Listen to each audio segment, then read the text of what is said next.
been on this pod a million times saying I'm a Trae guy. He's You never are. played with an all-star. Yes, man, that conference finals run was a little fluky. I understand. If Ben Simmons just probably dunks it that one play, they're not in the conference final. You know what I mean? My I dad's understand. still in Philly, and everything's still hunky dory. But I think Trae's really good, and the Dyson Daniels, Jalen Johnson before he got hurt last year, Risa Shea. Now they got Porzingis in the mix. I like Nikhil. Yeah. Nikhil's solid. They have a good Luke team. Kennard, I saw. I was like, Luke you know what, we'll Kennard, they take got it. some shooting. Yeah, Right. no, they've built out very nicely to the point where now you kind of keep Trae.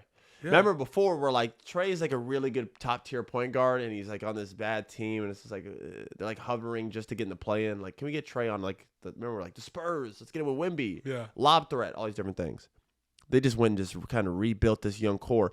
By the way, he has not played with an all-star. That could change in the near future. Well, Jalen he's never played Johnson with a stretch big like KP either. never played a stretch big like KP. John Collins had a little jumper, not like KP. Right. So sure. But Capella was still in the court usually when John Collins was running. You know what I mean? I'm talking like the floor's open now in a Yep. different way. And, you got Nikhil, Kennard. These are all capable shooters. Obviously, Kennard's there to shoot. Jalen Johnson is a all-star product. I mean, if that guy doesn't turn into an all-star, his body, his frame, his ability, his size, his speed, Right. he is – that would be like a disappointment almost. He is a freak Yeah, athlete. underrated playmaking ability. He was too. cutting up last year before he got hurt. Right. One of those players that was really exploding. That is a guy I would be on the lookout for. The Hawks have rebuilt nice, and now you have Trae there that you could still move for multiple pieces if you need to down the line. Yeah. I think his value will go up even more if they have a good record. If this team is able to win some games, they're a top team in the West, or I'm sorry, in the East. Trae's going to be a big part of it. It doesn't happen without him. His value just goes high again to where you could choose, do we move him and just get a whole bunch of assets for him, some picks, some whatever, and build out this young team? Or do we just continue on with Trae? I don't We know. were talking about the growth of Trae Young, too, and I saw the stat that his assists have only gone up every single year of his career. But last year, he was more Nash than Steph, kind of, sharing. He had the young pieces around him, and I thought the way he played last year was a lot different. The question that people have with Trae, this is the. I'm just gonna be honest with you, and I don't agree with the. Listen, Pat Beverly went at him this summer. I love Pat. That's my dog. I don't believe a role player like Pat or myself, who was an NBA role player for 10 years, can critique a player like Trae on how to be a winner when you've never had to do it as the focal point. Right. I could critique Trae in many ways. As a player, leader, this, and that. I'm not going to sit here and tell him he ain't this, and this, because you ain't never won. You ain't no winner. I've only ever been a part of the system. I wasn't the system. But you and Pat and other guys in that role have winning intangibles. Correct. And that's where we could have a point. And Pat has a bunch of those, right? He's made the playoffs. Correct. Times But and, when you start talking about a guy, what's on his plate is different. that's my point. Right. So when you're trying to tell Trae how to eat his plate's different than yours, Pat, is what I'm saying. All right? Pat, you were a part of the system. I was a part of the system. Trae is the system. All right?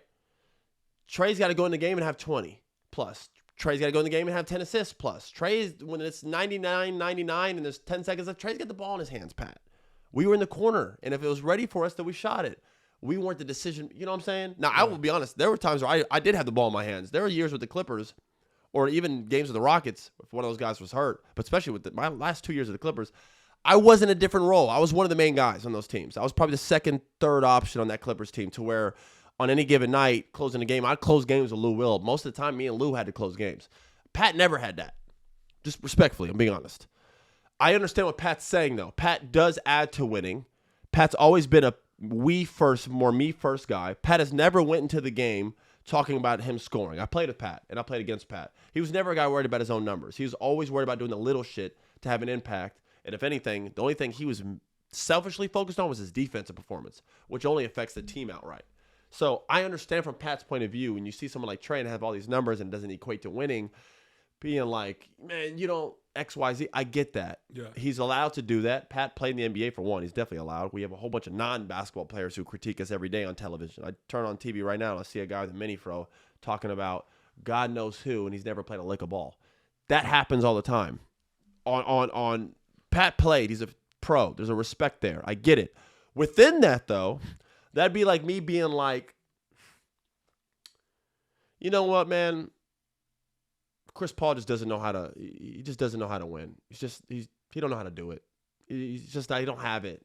Well, that's why when it comes off crazy because like bro, come on, man. I'll use an that example. Comes off crazy, no? I'll use an example from the pod before where you've criticized, let's say, a guy like Paul George, but first you'll always preface it with, now Paul has done this and his career's been that. You have to word it right. And then you do it, and then you get to your These point. are things he's struggling in. Right. And that's a perfect point. I've always said that about Paul George. I don't think he's could be the head of the snake. I don't think he could be your best player. With that being said, he's had best player talent throughout his career. Right. He's done things I've never done. I always point these things out to give and layer with the respect to who he is. My opinion is just on this matter and where I think he's not able to perform. Because you still have to analyze the game, right? That's what it's different than the way he went at Trae. You know, Trae's just like, yo, bro, come on. I don't know. There's a balance there. We're allowed to critique anybody.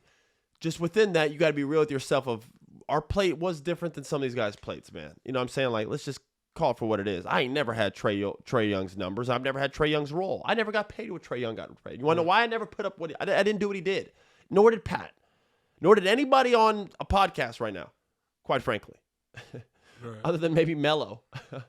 So, like, what are we talking about? That's where I'm just like, I like to give my critique, but I got to keep it healthy within the game because it's a slippery slope. We start doing this, then everybody's able to get aimed at. And some guys, it's like, I'm not saying we can't aim at them because they're better than us, but it's like, you got to word it right because they do things that we've never done.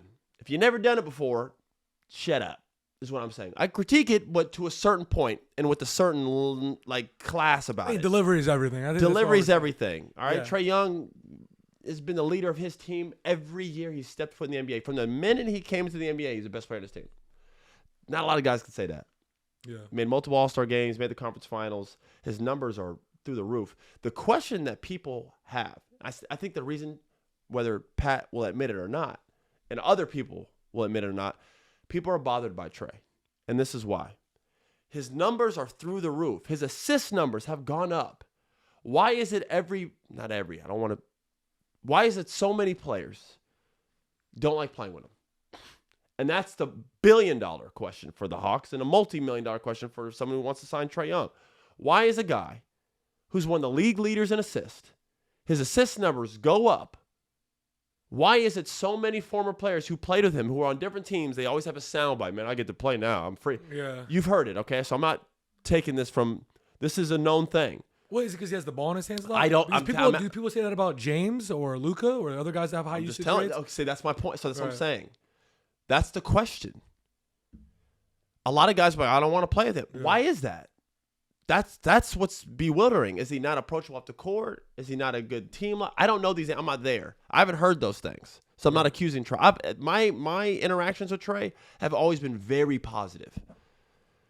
I've always liked the guy, and I've always loved his game, his talent, the way he's able to dissect the game. You've always wondered why he wasn't more on like the radar for Team USA. I remember. I've always brought his name up. I was like, why isn't Trey on Team USA? Why isn't? I understand he doesn't defend and he doesn't do some of these things, but like the way he's able to dissect the game, the way he's able to shoot the ball. Yeah. Do you remember that NBA Cup game last year against the Knicks where you were just? I remember I watched it with you, and you were like, he completely manipulated the entire game. He just controlled it. He was in his As soon as the game tipped off, 5 minutes within, I was like, they're gonna win this game. Yeah. Trey had complete control of the game. He's one of the very few. You can say whatever you want about Trey Young. He is one of like 5 players in the NBA, and there are better players than him, but don't have this ability. Right. That can control a game. There's only like 5. Well, I think what Anthony Edwards has all the ability in the world, but maybe that's the next part of his game. He can't control a game yet. Yeah. That's a great example. Yeah. Would you take Anthony Edwards over Trey Young? Everybody would. Can he control a game like Trey? Absolutely not. Can't do it yet.